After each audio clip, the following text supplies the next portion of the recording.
দুপুরের পর রাজধানী ঢাকা এবং আশেপাশের এলাকায় বৃষ্টি অথবা বজ্রসহ বৃষ্টির সম্ভাবনা রয়েছে। একই সঙ্গে সামান্য কমতে পারে দিনের তাপমাত্রা, ফলে আগের তুলনায় গরমের অনুভূতি কিছুটা কমতে পারে।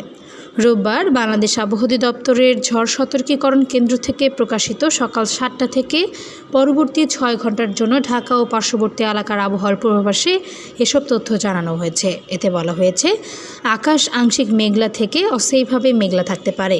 এ সময় দক্ষিণ অথবা দক্ষিণ পশ্চিম দিক থেকে ঘন্টায় 10 থেকে 15 কিলোমিটার বেগে বাতাস প্রবাহিত হতে পারে। দিনের তাপমাত্রাও সামান্য কমতে পারে।